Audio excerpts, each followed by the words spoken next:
नमस्कार, मैं डॉक्टर मोहनलाल मेघवाल, सहायक आचार्य संस्कृत, राजकीय स्नातकोत्तर महाविद्यालय, प्रतापगढ़, राजस्थान।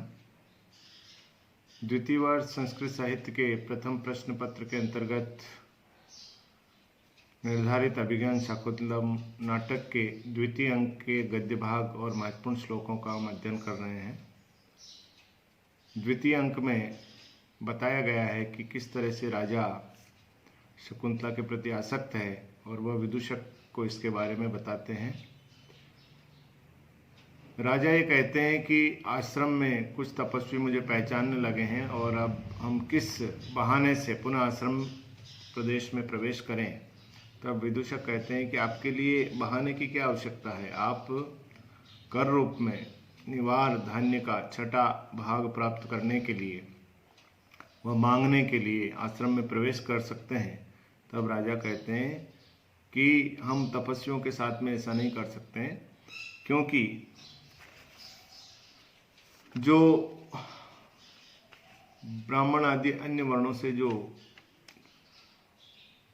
कर रूप में षड भाग कर रूप में जो प्राप्त होता है उसका वो विनाशशाली होता है, जबकि तपस्वियों से जो कर रूप में हमें प्राप्त होता है वह उनकी तपस्या का षड भाग होता है, जो कि अक्षय होता है, वह अधिक पुण्यशाली है, वह अभी अभिनंदनीय है। तो हम उनसे यह मांग नहीं कर सकते और इस बहाने से आश्रम प्रदेश में प्रवेश नहीं कर सकते। वार्तालाप का क्रम जारी है, तभी नेपथ्य से सुनाई देता है, हंता सिद्धार्थो स्वः कर्णम। नेपथ्य में सुनाई देता है कि हम दोनों सफल मनोरथ हो गए। राजा कर्णम दत्वा आये धीर प्रशांत स्वेर तपस्विनी भी भवितव्यम। राजा सुनकर के और कहते हैं कि अरे धीर और प्रशांत स्वरों से तो इन्हें तपस्वी ही होना चाहिए। प्रविश्य द्वारिक, प्रवेश करके द्वारपाल राजा से कहते हैं, जयतु जयतु भर्ता ये तो दो ऋषि कुमारों प्रतिहार भूमि उपस्थितो हो। हे महाराज, आपकी जय हो। ये दो ऋषि कुमार द्वार पर खड़े हैं। राजा तेन ही अविलंबितम प्रवेशयतौ। राजा कहते हैं तो उनको शीघ्र प्रवेश कराओ। द्वारिक ऐश प्रवेशयामी।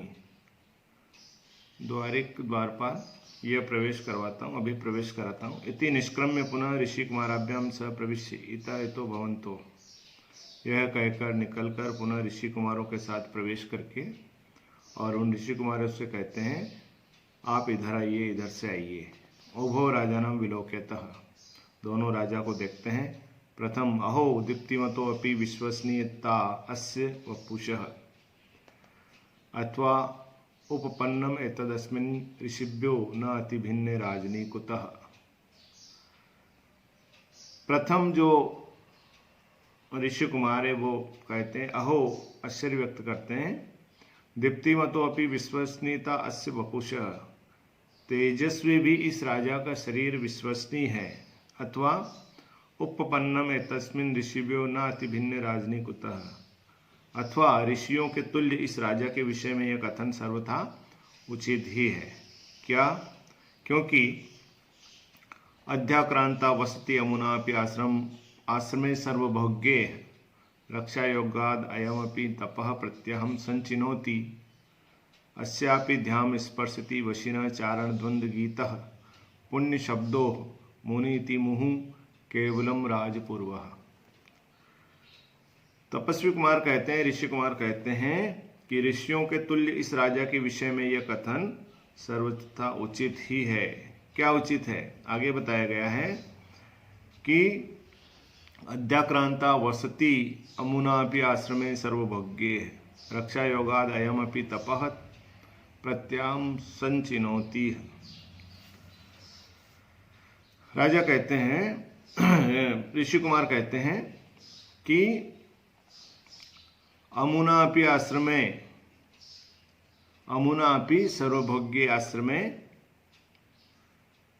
अमुनापि सर्वभोग्ये आश्रमे वसति अध्याक्रांता। इस राजा दुष्यंत ने भी ऋषियों की भांति ही सभी आश्रमों द्वारा उपभोग योग्य गृहस्थाश्रम में निवास स्थान बनाया गया है।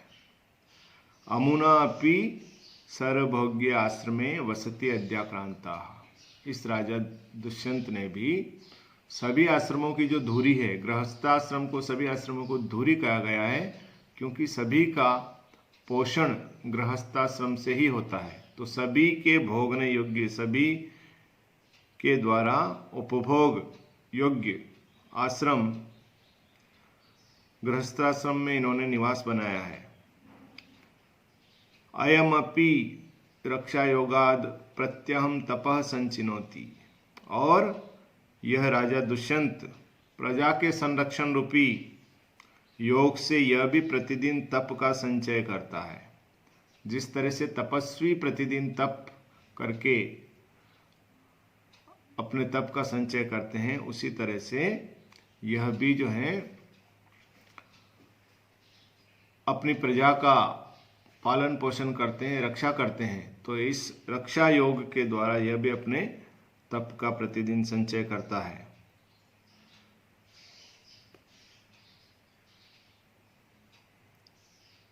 वशिनः अस्या, फिर देखें आप, प्रतिपाद हैं। वशिनः अस्यापि राजपूर्व केवलम मुनि इति शब्दः चारण द्वंद्व इति शब्द चारण द्वंद्व गीतः मुहुध्याम स्पर्शति है। वशिनः अस्यापि प्रतिपाद में है। वशिनः जितेंद्रिय इस राजा का भी केवलम राजपूर्व इति शब्द, केवल राजपूर्व वाला पवित्र ऋषि शब्द, अस्या वशिना अस्यापि केवलम राजपूर्व मुनि इति शब्द, केवल राजपूर्व वाला पवित्र ऋषि शब्द अर्थात राजऋषि शब्द, चारण द्वंद्व गीत, चारणों के जोड़ों के द्वारा गाया जाता हुआ, ध्याम स्पर्शति, बार बार स्वर्ग का स्पर्श करता है। तपस्वी और राजा के कार्यों में साम्य है। किस तरह से कि तपस्वी लोग भी आश्रमों में निवास करते हैं, वो वन प्रदेश में आश्रम में निवास करते हैं और तपश्चरण करते हैं। राजा भी जो है आश्रम में निवास कर रहा है, लेकिन कौन से आश्रम में? जो कि सभी आश्रमों की धुरी है। तो ऐसे उस गृहस्थाश्रम में वह निवास कर रहे हैं। इसके अलावा तपस्वी लोग तपस्या करते हैं, तप का संचय करते हैं। राजा भी तप का संचय करता है, लेकिन राजा का जो तप का संचय है वह है रक्षा योग के द्वारा।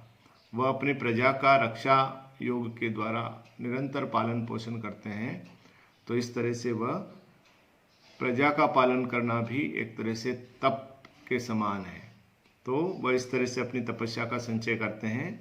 तो ऐसे ये राजा दुष्यंत, जिनका कि राजपूर्व केवलम मुनि इति शब्दों, केवल राजपूर्व, राज लगा हुआ है, मुनि से इनके ऋषि से पहले राज शब्द लगता है। ऐसे ये राज ऋषि शब्द चारण द्वंद्व के द्वारा, चारण युगलों के द्वारा गाया जाता हुआ जो है बार बार स्वर्ग का स्पर्श करता है। अर्थात राजा के विषय में राज ऋषि शब्द का प्रयोग करता है।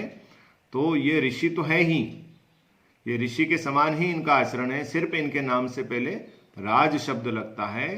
तो केवलम राजपूर्व मुनि इति शब्दों चारण द्वंद्व गीता मुहुध्याम स्पर्शति। पुण्य शब्दों, ये राजपूर्व वाला मुनि यह पुण्य शब्द, ऋषि यह पुण्य शब्द चारण द्वंद्व के द्वारा, चारण युगलों के द्वारा गाया जाता हुआ बार बार स्वर्ग का स्पर्श करता है। तो राजा का जो आचरण है वह तपस्वियों के समान है। अर्थात यह भी ऋषि हैं, सिर्फ इनके नाम के सामने राज शब्द लगता है। अर्थात ये राज ऋषि हैं, राजा रहते हुए भी ऋषियों के समान इनका आचरण है, जो कि स्तुत्य है।